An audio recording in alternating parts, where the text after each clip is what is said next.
Hello and good evening, and welcome from me, Sean Carrie.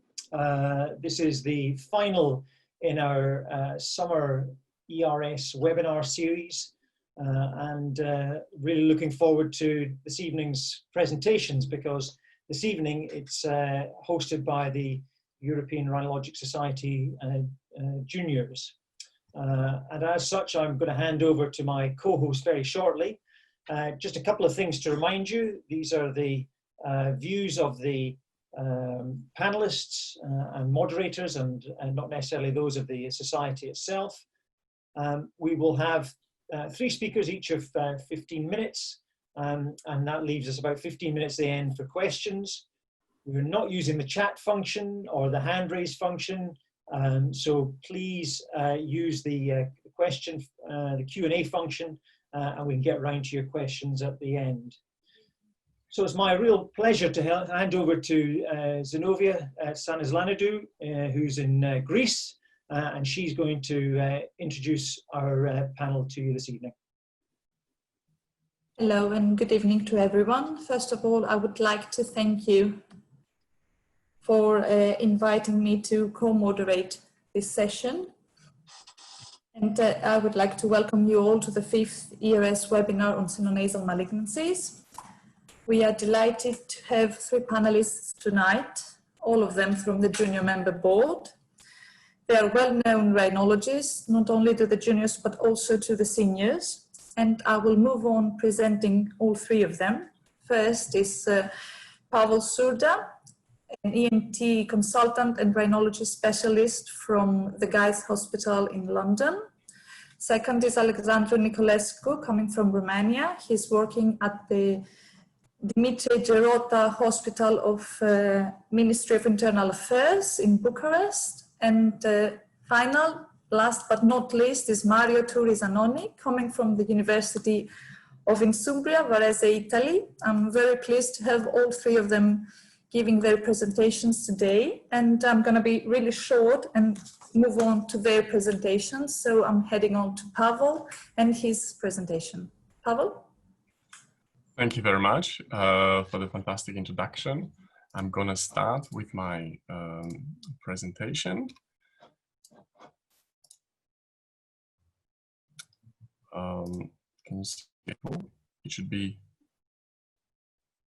Yeah, can you see one screen, or is it okay? Is it a good view? Or you see the small view, the reduced one? It's the small view. Small view, so 1 second, I apologies.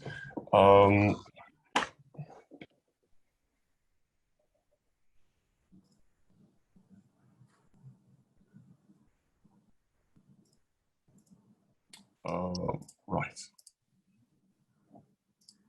Now it's good. Sorry for that. So thank you for inviting me. Now I'm going to talk about we're going to talk about the malignancies, which is really vast topic in rhinology. But I think what is often overlooked is the basics and principles which are relevant to juniors, but not only for juniors. So I will talk about the journey from the clinic to multidisciplinary team meeting, and what happens in the meantime, and what we should focus on. Just briefly, with regards to the epidemiology, sinonasal malignancies are rare, about 1 in 100,000.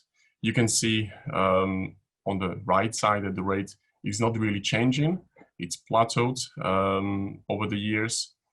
And unfortunately, the same applies for the overall 5-year survival, which is about 50%, and it doesn't also seem to be changing dramatically.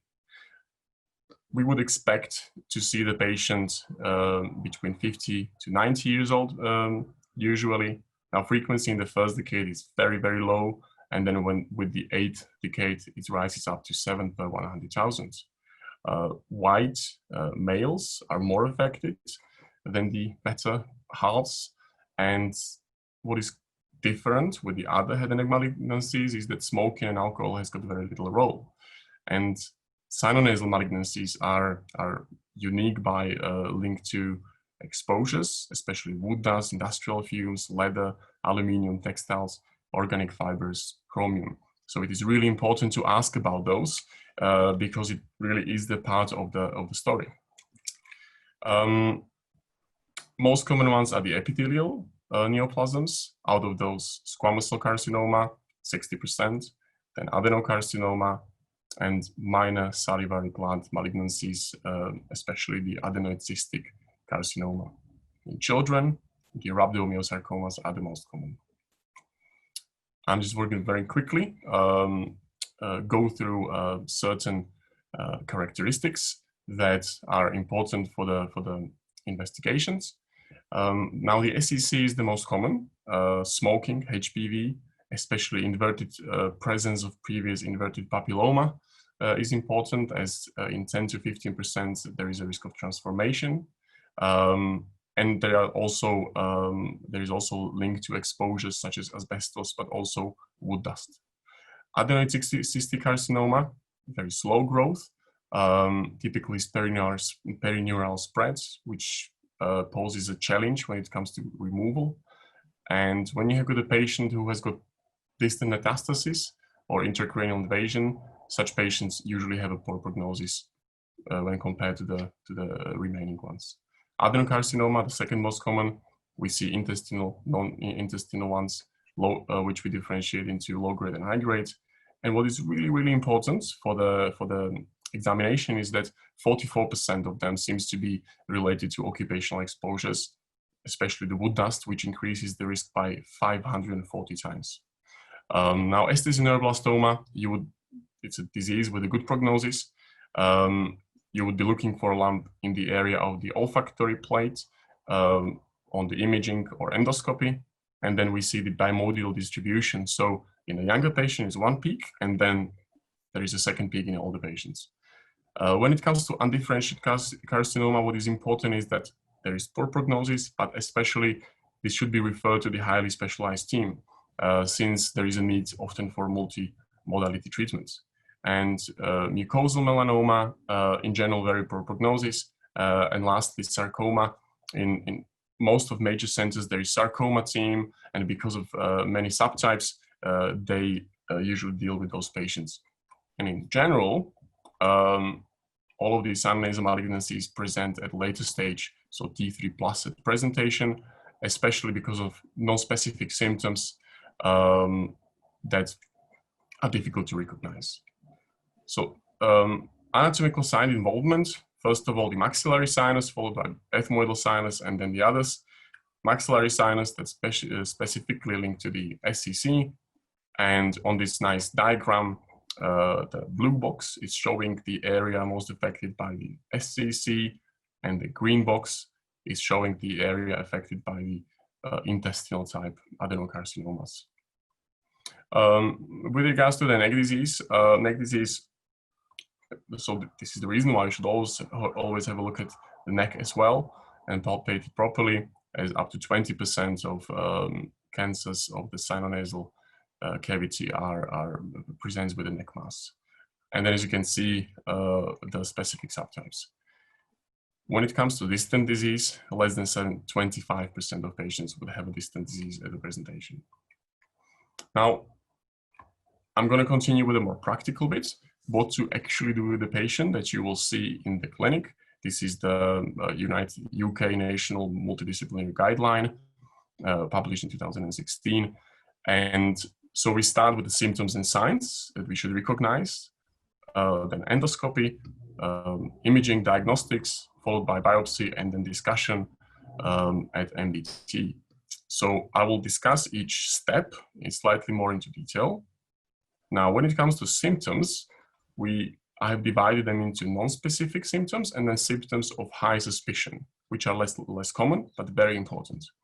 Now, the non-specific symptoms, nasal obstruction, mainly, unilateral, localized pain, epistaxis, swelling, nasal discharge, and epiphora. But when the patient will have symptoms from the second box, this is where you should really be cautious. Palatal lesion, diplopia, V2 numbness, reduced vision, neck mass, proptosis, and trismus. In general, the symptoms are, in the beginning, especially unilateral. symptoms can also tell you where the tumor is probably eroding. So hearing loss is associated with a tumor pressing on the eustachian tube. Dental problems, in dental problems, you would be looking for a tumor invading palate. Facial numbness, neuralgia, and the scan, you would be looking at the area of V2, V3, and intracranium. Diplopia, eye movements, that's typical for the invasion into orbita cavernous sinus. And when it comes to trismus, especially SEC, there is involvement of the premasseteric space or pterygoid space.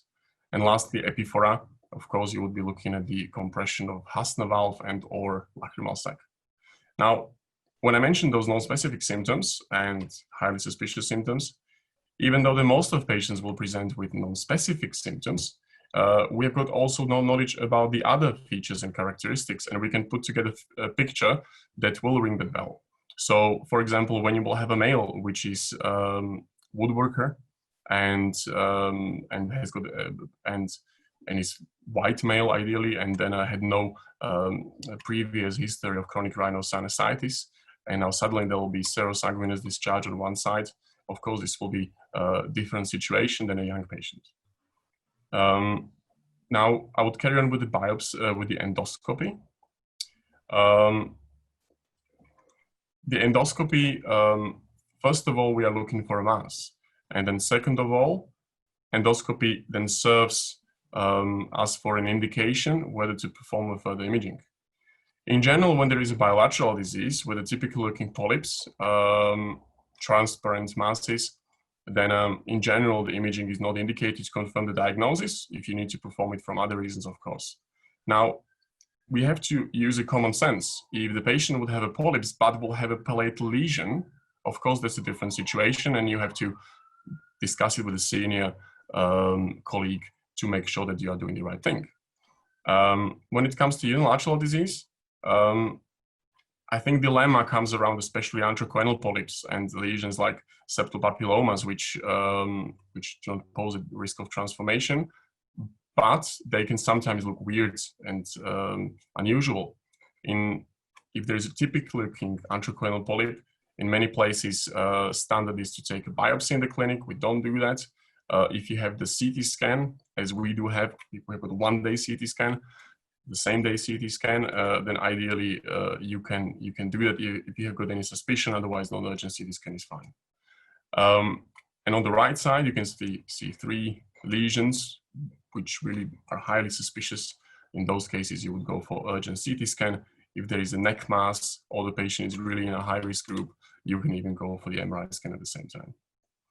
Now, when to order the MRI scan, Alexandru will talk more about this. When on CT scan, you see erosion, destruction, invasion into surrounding structures, severe expansion, that might be linked to indication for MRI scan. And as I mentioned before, that you might have non-aggressive features, but again, clinical history that will point towards the malignancy. And in such a case, you might consider the MRI scan. Try to team up with a radiologist that are specialized in the head and neck. They will save your skin many times. Now we proceed to the biopsy. In general, all the efforts should be made to perform biopsy always after imaging, because the bleeding or inflammation may confound the findings. So there are certain situations when, for example, you cannot perform the MRI scan because there is contraindication like claustrophobia and so on. Then, of course, you would go for a biopsy before that. Now, if there is a problem with getting the patient to MRI scan here with a CT scan, and that there is a waste of time which might affect the prognosis, you can take a biopsy, but try to take it from the bottom of the lesion, where you would so you would not really disturb the future procedures. In general, biopsy in theater is recommended. At least this is how we do it at Guy's. I know that in many centers they do it in office. The downside or the benefit of doing biopsy in theater is to avoid any bleeding or CSF leaks. But of course, on the other hand, the office is more cost effectiveness and take less of a theater down. Try to avoid approaches that may lead to contamination. So open approaches when you take a biopsy, like Lynch or Calderon, try to avoid affecting the other planes.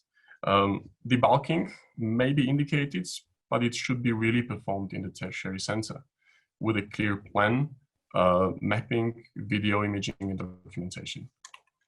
And then lastly, I would borrow this slide from Professor Land that she presented in ERS London, which I think is very important. Try to avoid having a go. There is a good evidence that inexperienced attempt to remove the tumor or performing biopsy debulking may significantly reduce the chances of survival. So, a paper by Kamp, published in Laryngology in 2014, showed that surgeries performed in a tertiary center versus in the same elsewhere, there is a difference in the survival, in the recurrence-free survival, 68 versus 48%, which is quite a lot. Same has been identified in a paper by Nicolai in 2011, where there is a similar finding. And the multiple regression analysis showed that the previous surgery is a major negative prognostic factor with a hazard ratio of 3.9. And you can see on the right side those survival curves between having it performed by the specialist versus non-specialist, how there is a difference. So thank you for your attention, and I would give my words to Alexandru. Well, thank you, Pavol, for your excellent presentation. You have outlined a very step-by-step approach to the diagnostic workup for sinonasal malignancies, and we are looking forward to Alexandru Nicolaescu's presentation on sinonasal anatomy and radiology from the surgeon's perspective. Alexandru. Yes, thank you, Zinovia, for your introduction.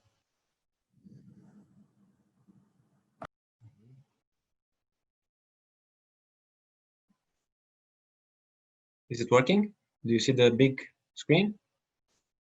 Yes, I have a small one. Okay. Okay, one more time.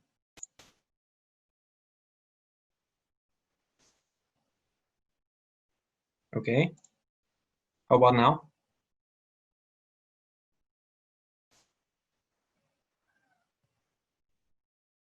Is it okay?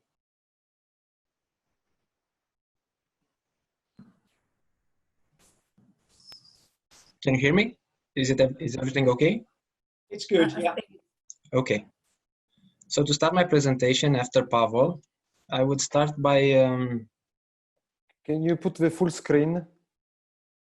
Okay, just a second. So just above the presentation, there is a button just above it. Yeah, this one. Okay.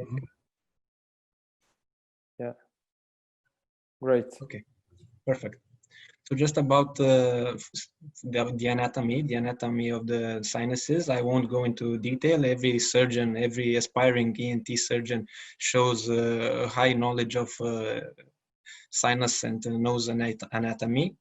However, when dealing with nasal masses, especially with malignancies of the nose and sinuses, you have to consider some particularities, of course, of the location of the tumor, of the nasal mass, because you don't know if it's a tumor yet. You still, just like Pavol said, you've had the patient, you've seen him, you took his history, and you maybe performed an endoscopy. And now you're at the radiologic moment, you order imaging. Of course, you all know the anatomy, you know all the possibilities of tumor spread. You know the complications that derive with large tumors and advanced disease. And you should know also that there is a great number of tumors that can appear in the sinonasal area, benign and malignant. Diagnosis isn't always easy, nor is it on endoscopy, and nor is it on radiologic finding alone. The biopsy is still the way to go, but sometimes, as Pavol said, just after analyzing the patient history and the radiologic findings, you can orientate the diagnosis and to shorten the diagnosis, the therapeutic process.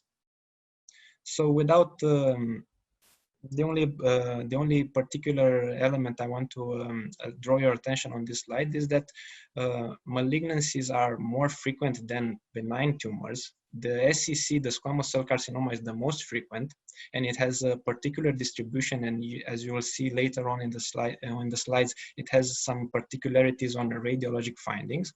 And there are also, this table is constantly evolving and changing, as well as our knowledge about these tumors. And last year, the WHO published a piece on new emerging diseases of the tumor emergings, like the seromucinous hamartoma and the HPV-related sinonasal carcinoma. Now to get back to imaging. Why do we need imaging? Well, we need because it allows us to visualize areas beyond the clinical endoscopic examination. It provides an accurate assessment of anatomy and may corroborate the clinical symptoms of the patient with the endoscopic findings. Of course, it is an objective evaluation with diagnosis as well as that can orientate the diagnosis and offer information of the extent of disease. And it's also a medical legal document because you can prove the disease of the patient for later examinations if you need to. And if the radiologist can't orientate the diagnosis to a specific condition, at least you can eliminate some differential diagnosis. When talking about the imaging in 2020, you usually as ENT surgeons talk about CT and MRI. The technology between these two are different, very different. And without getting into basic science or more advanced science for some of us, when talking about CT images, we characterize the tissues by their density. The density in which of the tissues is directly proportional to their ability to absorb Röntgen radiation. When talking about MRI, magnetic resonance, we talk about intensity of the signal. That's because the MRI uses transductors that measure the proton activity of the tissues when subjected to high-powered magnetic fields. So these two principles of technology offer us the characteristics of the tissues and permit proper characterization of these tissues. So about CT scans, you know that pre-op CT is mandatory in every endoscopic sinus surgery. Well, in most countries at least. In Romania, it is not mandatory, it's just recommended. The CT scan should be available to the surgeon in the operating theater. Unfortunately, not all hospitals have that. It's standard of care right now, and it augments anatomy through navigation. Almost all navigation systems use the CT scan. It can be combined with other functions like positron emission tomography for further refining the diagnosis. And it accurately identifies important anatomical variants that are key for successful planning of sinus surgery. The MRI is recommended for soft tissue characterizations in patients with complicated inflammatory disease, like polyposis, with more than one surgery, and is the method of choice for patients with sinonasal neoplasms, confirmed or suspicioned. Tumors usually of intermediate signal on T1 and T2 weighted images, and then therefore can be differentiated from disinflammatory pathology with a high T2 signal. We will get into T1 and T2 immediately, but you should know that T1, T2 stir protocols, flare protocols are different protocols that use the same technology, but just alter the times of exposure to these magnetic fields and the times or recognition of the proton activity. So the same machine, in the same MRI scan, you can get more protocols basically by asking for them to the radiologist. You ask him, you offer him a suspicion, a diagnosis, a probable diagnosis. I genuinely believe that this patient has a nasal mass, and he will apply those protocols as needed, and to offer you the best possible characterization of that tissue. Both techniques, CT scan and MRI, can be used with contrast. In case of the MRI, they use gadolinium. In case of CT, they use a fluor-based product. And the contrast images, usually combined with fat saturation in more than one plane to assess involvement, can offer details of fat involvement of the adjacent structures, like the skull base or the periorbital fat, retroorbitals, and preantral spaces. CT scans right now are except the ones ordered by the ENT surgeon, usually come in sagittal and frontal planes. But for the ENT surgeon, three-planar reconstruction is a must, it's mandatory. And this is an image in which free to use, which you can get online soft, is used for this three-planar reconstruction in a case of a patient with a foreign body in the maxillary sinus outflow tract, just behind the uncinate process. This three-plane reconstruction permits the correct identification of, in this case, a foreign body, but in the case of a tumor, you can properly identify it in relation with the adjacent structures, the structures you want to avoid. So, as I said before, MR imaging, you have to know the basic principles that T1 images obtained on MRI, they highlight fatty tissues. So on these images, fatty tissues appear white, like in the first image. On T2 image, which use a longer time for exposure, a longer time to echo, which highlight fat as well as water. So both are white. Now, specific protocols like FLAIR, which stands for Fluid Attenuated Inversion Recovery, are developed for brain images, but are very useful for us ENT surgeons because the signal from the free fluid for the CSF is suppressed compared to the T2 image, and high signals, the resulting high signals, indicate a pathological process, be it inflammation, infection, or a tumor. T2 gradient echo, which appears with a little star near the 2, highlight the presence of blood products. This is very useful for us ENT surgeons because it can differentiate between tumors of vascular nature, like a hemangioma, from other types of tumors, like an SCC. And another protocol, a specific protocol, which is called diffusion weighted images, DWI, which are always, which comes in a pair, paired with apparent diffusion coefficient, so ADC images.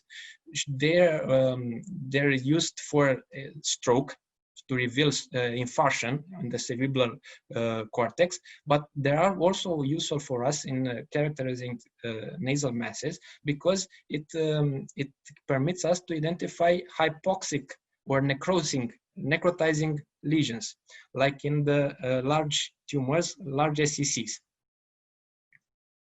So just going a short review of these protocols. T1 image, CSF appears dark. T2 gradient echo, CSF appears bright.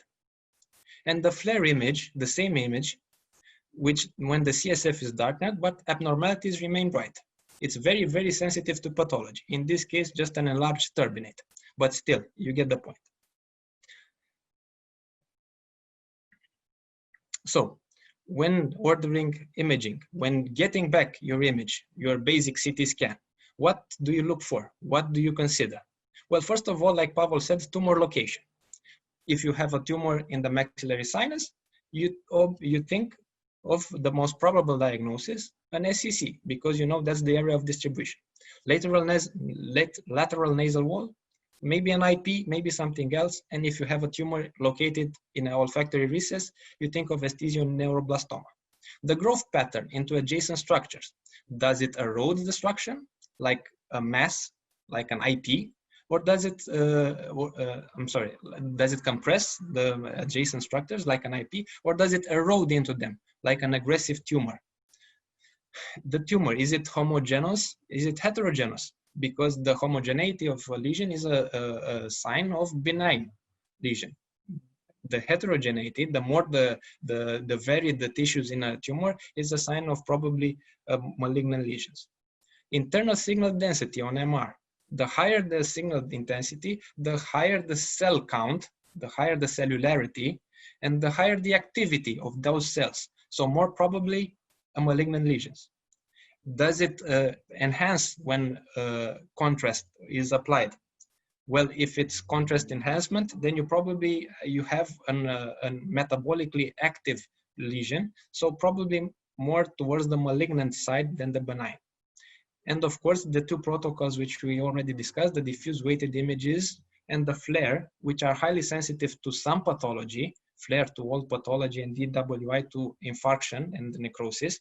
And of course, if you have necrosis in a large tumor, you think of maybe a fast-growing tumor with hypoxia or an SCC. A few cases of benign tumors which may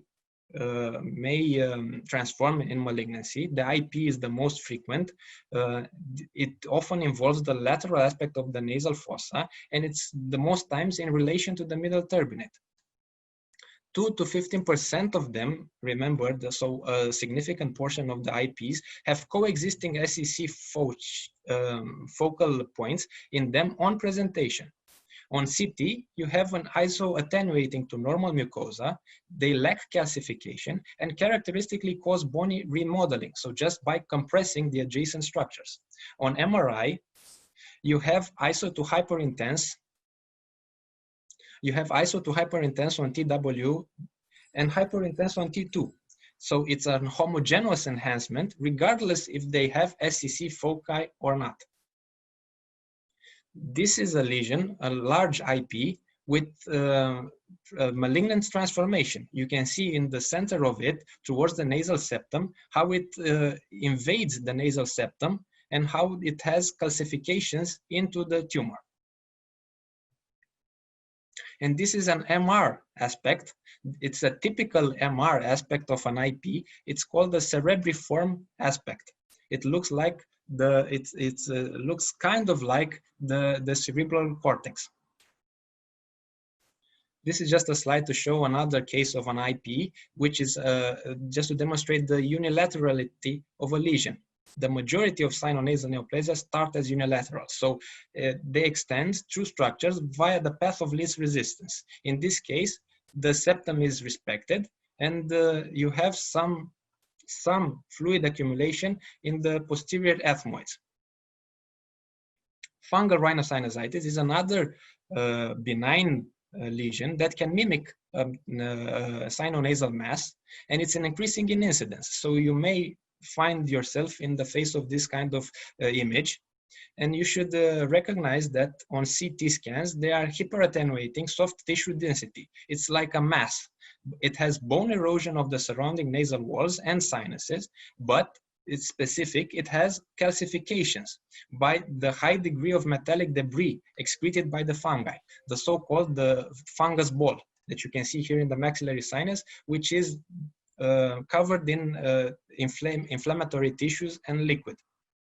Alexandru, we're going to have to stop you there. That's over time, but thank you very much indeed. Thank you. So before going on to the presentation of Mario, I would like to remind you that there is a question and answer function so that the participants can utilize to set questions.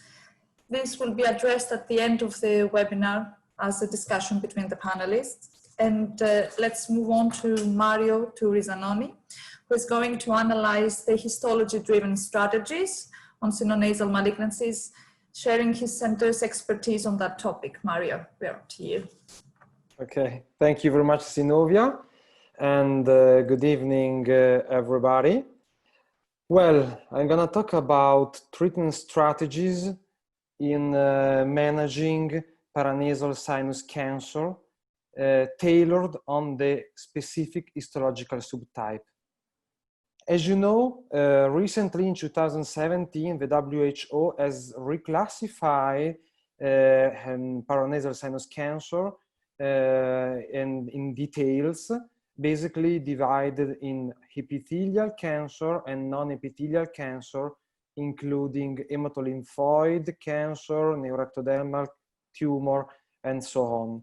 And as you can see, there is a large variety of sinonasal tumor, malignant tumor, and that's why it's quite so important to take a biopsy of a lesion and exactly identify the histological subtype before starting in treating your patient, because each histotype requires a specific treatment strategies. And given the rarity of the disease, also the pathological diagnosis usually is difficult. That's why also pathologists should be dedicated pathologists with large experience in such rare disease.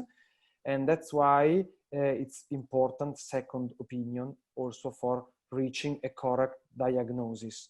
So I would like to emphasize the concept that when dealing with such cancer, especially rare histotype, it's important to refer to center with a large experience in such cancer, not only for treatment, but also for diagnosis, pathological diagnosis, because diagnosis is quite difficult because this is a rare disease. And so a second opinion by pathologists is important to confirm the histotype, the grade of differentiation, because also inside the same histotype, different grading entails different treatment strategies. And so proper diagnosis is paramount in defining the proper treatment strategies. Proper treatment strategies that should be tailored not only on biology of a cancer, but only on the local extension of the disease. That's why it's so important to have both MR scan and CT scan to exactly define the local extension of the disease and to exactly plan the proper treatment strategies, and also considering the patient profile. I mean, the age, the comorbidities, in order to understand if a patient can be treated with chemotherapy, with extensive surgery or not. So we have to combine the features related to the biology of the cancer, the local extension of the disease on radiological imaging, and the specific features of a given patient in order to plan the appropriate treatment strategies. In this regard, surgery is not always the best treatment option, because there is a lot of treatment options that should be discussed together within a multidisciplinary tumor board, including not only otolaryngologists, but also neurosurgeon, pathologist, radiologist, maxillofacial surgeon, radiation therapist, medical oncologist, and all together analyzing the patient features and analyzing the tumor characteristic, we can define the proper treatment strategies. Basically, we can divide paranasal sinus cancer in three main groups. High-grade lesion, which required non-surgical treatment, basically radiochemotherapy. Intermediate grade tumor, which requires surgery followed by adjuvant treatment strategies. And low-grade tumors, well-differentiated cancer, which usually benefits from surgery. But now let's start to analyze in details each histotype in order to identify the best treatment option for a given histological subtype. First, I would like to show you sinonasal indifferentiated cancer and poorly differentiated squamous cell carcinoma. In this subset of cancer, usually conservative treatment and non-surgical treatment are required, basically chemotherapy and radiotherapy. This is a nice paper from MD Anderson Cancer Center by Ihab Hanna, that is a really experienced doctor in dealing with paranasal sinus cancer. This paper has been published in JCO just last year, focusing on the importance of induction chemo when dealing with sinonasal and differentiated cancer and poorly differentiated squamous cell carcinoma. Induction chemo is important because it plays a role as a prognosticator, because good responder will have a good prognosis, and also to exactly identify appropriate treatment strategies, because for patients responding to induction chemo, the best treatment option is to go on with chemo associated with radiotherapy, and so performing an exclusive definitive radiochemotherapy. Conversely, for patient non-responder to induction chemo, we stop chemo, we go on with surgery, and finally we add radiotherapy in the so-called three-modality treatment strategies. This is a case, for example, is a sort of radiologic case with a patient, 70-year-old. We take a biopsy of this large mass involving the left ethmoid, and the histological diagnosis was sinonasal indifferentiated cancer. You can see the cancer involved the frontal lobe. There is some edema in T2 weight and sequences, and also there is involvement of the eyeball. You see, but you can identify exactly a black signal line of the periorbit. So probably there is only a compression of the orbit without involvement. Well, what to do in such a patient? Surgery as a first line option, surgery followed by radiotherapy, craniofacial resection, or induction chemo.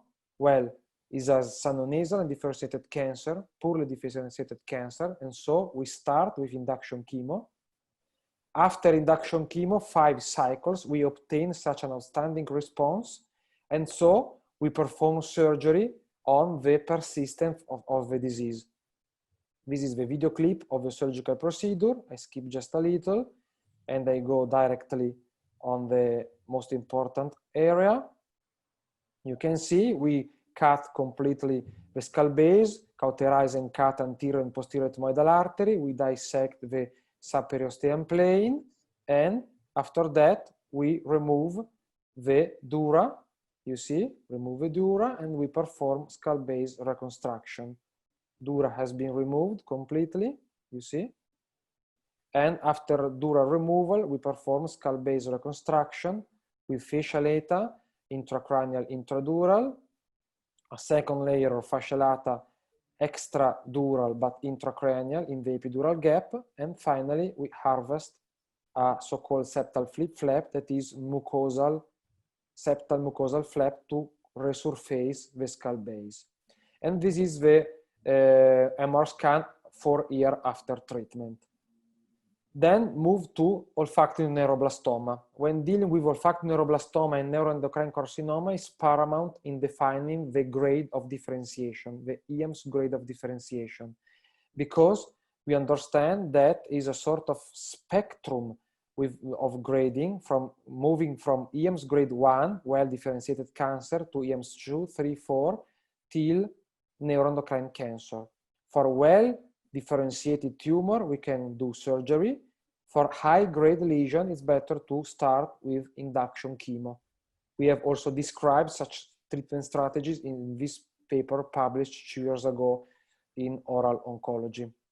And so let's see, this is another quick case with a young lady presenting with such a huge tumor involving and infiltrating the brain. The biopsy was compatible with IAMS grade 3 olfactory neuroblastoma, and what to do with such a kind of cancer.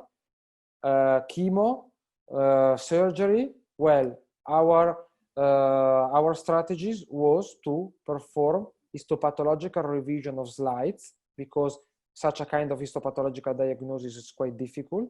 And after second opinion by an expert pathologist, the diagnosis changed. And this is small cell neuroendocrine carcinoma. And so we start with induction chemo using the cisplatin etoposide regimen. And you can see 3 months after chemo, such kind of outstanding response. And after 3 years, such a kind of standing response, only performing chemotherapy, induction chemo, and followed by radiochemotherapy, combined radiochemotherapy, so definitive radiochemotherapy. This is another case. This is a lady affected by such a kind of cancer with involvement of the olfactory bulb. You can see the olfactory bulb involved by the disease. We take a biopsy with analysis from an expert pathologist, and the diagnosis was well differentiated olfactory neuroblastoma, IAMS grade 2 olfactory neuroblastoma, and so in this case surgery was the best treatment option. So well differentiated olfactory neuroblastoma can be appropriately treated with surgery as a first-line treatment option. We perform bilateral resection, we remove nasal septum, we remove completely both the ethmoid labyrinths, right and left. We perform draft type 3 frontal sinusotomy. We completely removed the ethmoidal box. And after that, we drill out the skull base, we remove crista galli, we cauterize and cut anterior and posterior ethmoidal artery. And after that, we remove the dura of the anterior cranial base. This is the olfactory bulb, right side, that is completely involved by the cancer. And so you can see we can remove the olfactory bulb, we can detach the olfactory bulb from the brain parenchyma using also some cottonoid pledgets. And so we can remove completely the cancer, you can see. And after that, we perform skull base reconstruction using 3-layer of fascia lata. You see, this is the final appearance of the brain after resection. And then we perform skull base reconstruction with fascia lata. And this is the post-op control. So this is comparison between preoperative MR scan with olfactory bulb involvement and post-operative MR scan. When dealing with olfactory neuroblastoma, the most important thing is to consider IAMS grade of differentiation because it's strictly related to the prognosis of the patient. And another important thing, please plan also an elective neck irradiation in case of dural involvement. In case of CADIS-C disease with skull base involvement, elective neck irradiation is important in order to prevent the risk of neck recurrence during the follow-up. Another histologic subtype I would like to show you is mucosal melanoma. Unluckily, as already told us by Pavol, mucosal melanoma is associated with very low prognosis, very dismal prognosis. Surgery still remains the gold standard in treatment, but unfortunately, local recurrence still remain very high, 60% at 5 years. And especially there is high rate of systemic dissemination of disease with very low survival rate, under 20% of overall survival rate after 5 years. The high aggressivity of the disease has been emphasized also by the recent AJCC staging system, where the T1, T2 class has been completely omitted, and also a very small mucosal melanoma of the paranasal sinus start with stage 3 in order to emphasize the concept that this is a very aggressive disease with very small and very dismal prognosis. Alternative treatment strategies, alternative to surgery, can be EV-ion particle radiation therapies, proton beam therapy, and carbon ion therapy. But recent review suggests that such a kind of radiation therapy can be very useful in improving local control of the disease, but they have not a role in improving global overall survival because of the high rate of distant systemic dissemination of the disease. Another option in the future will be immunotherapy. We using a combined multiple immune checkpoint inhibitor, combining anti-CTL4 inhibitor with anti-PD-L1 inhibitor. At present, in Italy and also in Europe, such a kind of treatment have been authorized only for systemic dissemination of disease, but in the future we will see the potential for such a kind of innovative treatment. Another histological subtype is adenocarcinoma. That is a multifocal disease associated with occupational exposure. In a subset of patients with a wild type P53 mutation, we can also use induction chemo with very good response, but basically also for intestinal type adenocarcinoma, but also for non-intestinal type adenocarcinoma, surgery followed by adjuvant intensity modulated radiotherapy still remain the best treatment option. You can see This is the pre-op MR scan of intestinal type adenocarcinoma, and this is the post-operative MR scan some years after treatment, after combined multimodal treatment surgery associated with adjuvant irradiation. Mario, we're out of time now, I'm afraid. I think we'll have to stop you there. But I move to the conclusion if you want. Sorry? I just moved to the conclusion only to say that last histology squamous cell carcinoma, surgery is the best treatment option. Not always treatment option is endoscopy, because there is space also for craniofacial resection, especially when the cancer is really, really expanded and really involving the orbit, the maxilla, like in this case. And so in conclusion, really multidisciplinary approach is mandatory to appropriately deal with such a kind of cancer. Thank you very much.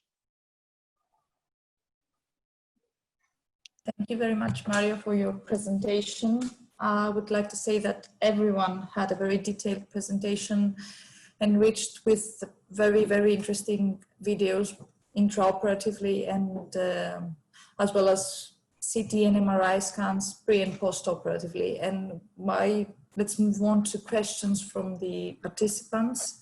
There is one question about the sinonasal squamous cell carcinoma and the lymph node metastasis. Basically, the question has to do with whether we have some ultrasound to confirm the metastasis besides palpation, as Pavol has mentioned, and how to treat them. So I'm guessing that I'm addressing this question to Pavol in terms of the diagnostic workup, and then to Mario about the treatment options. So Pavol? That's actually an excellent question. I think that should have been mentioned in my presentation. So yes, we do the biopsy when there is a disease. We now in some centers they use a CT scan, in some MRI scan. There is a debate about that. In our case, we perform the MRI scan of the head and neck area to further analyze the staging of the disease. And there is a good paper by Justin Shah, which is looking into the neck disease in SCC, and because in the N0 neck in T3, T4 carcinomas is about up to 18%, it seems reasonable in this doing elective radiotherapy. I'm not sure, Mario, if this is also your. Yeah, in our center we perform neck ultrasound in every case, because we found that probably this is the best diagnostic tool to analyze neck, lymph node in the neck. Of course, when there is positive neck nodes, we perform modified radical neck dissection.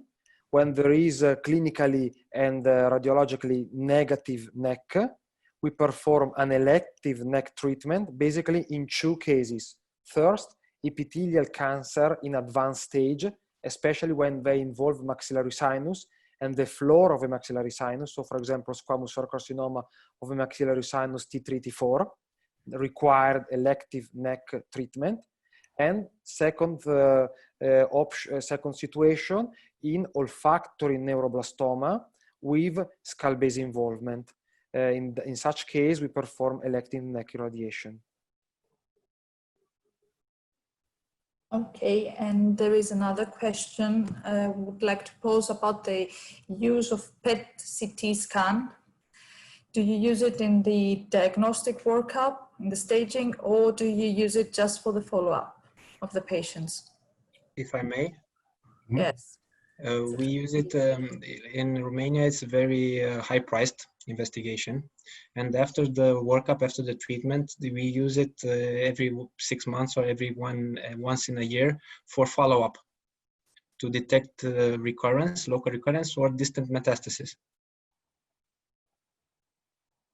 Oh, Mario, I guess I mean we of course we in a certain type of disease we use it for diagnostics, because you can have a distant disease, typically malignant melanoma, also adenocarcinoma carcinoma is you will see is FDG avid. So in a certain diseases we perform it for diagnosis when we anticipate them there might be systemic involvement, and then for the follow-up in those diseases especially. Yeah, I agree with Pavol. Basically, we use PET-CT scan, total body PET-CT scan in high-grade tumor. So well-differentiated cancers such as well-differentiated squamous cell carcinoma, not required PET CT scan. We use PET CT scan for diagnostic purposes preoperative and during the follow-up for high-grade cancer, basically mucosal melanoma, neuroendocrine carcinoma, sinonasal and differentiated carcinoma, because they are associated with high risk of systemic dissemination of disease. And also for poorly differentiated cancer, PET CT scan is good, very good option. For well-differentiated cancer, we prefer to do neck ultrasound and CT scan of the chest. Zinovia, can I just ask a quick question? Direct this one to Pavol. If you are moving now, we're all moving now, I suppose, to more telephone-based consultations, a lack of examination. How do we ensure that we don't miss patients with sinonasal malignancy? Oh, yeah, that's a quite difficult one. Essentially, focusing on the clinical picture, really, focusing on really absolute certainty that you ask about the exposures, that you focus on the other factors, not just on the symptoms. And then also that you will ask specifically about the very suspicious symptoms, ask about the double vision. Many times patients will forget about that. And then I have a low threshold to see the patients either in the clinic as soon as possible, if you could at least a little bit of uncertainty, or if you can organize the imaging.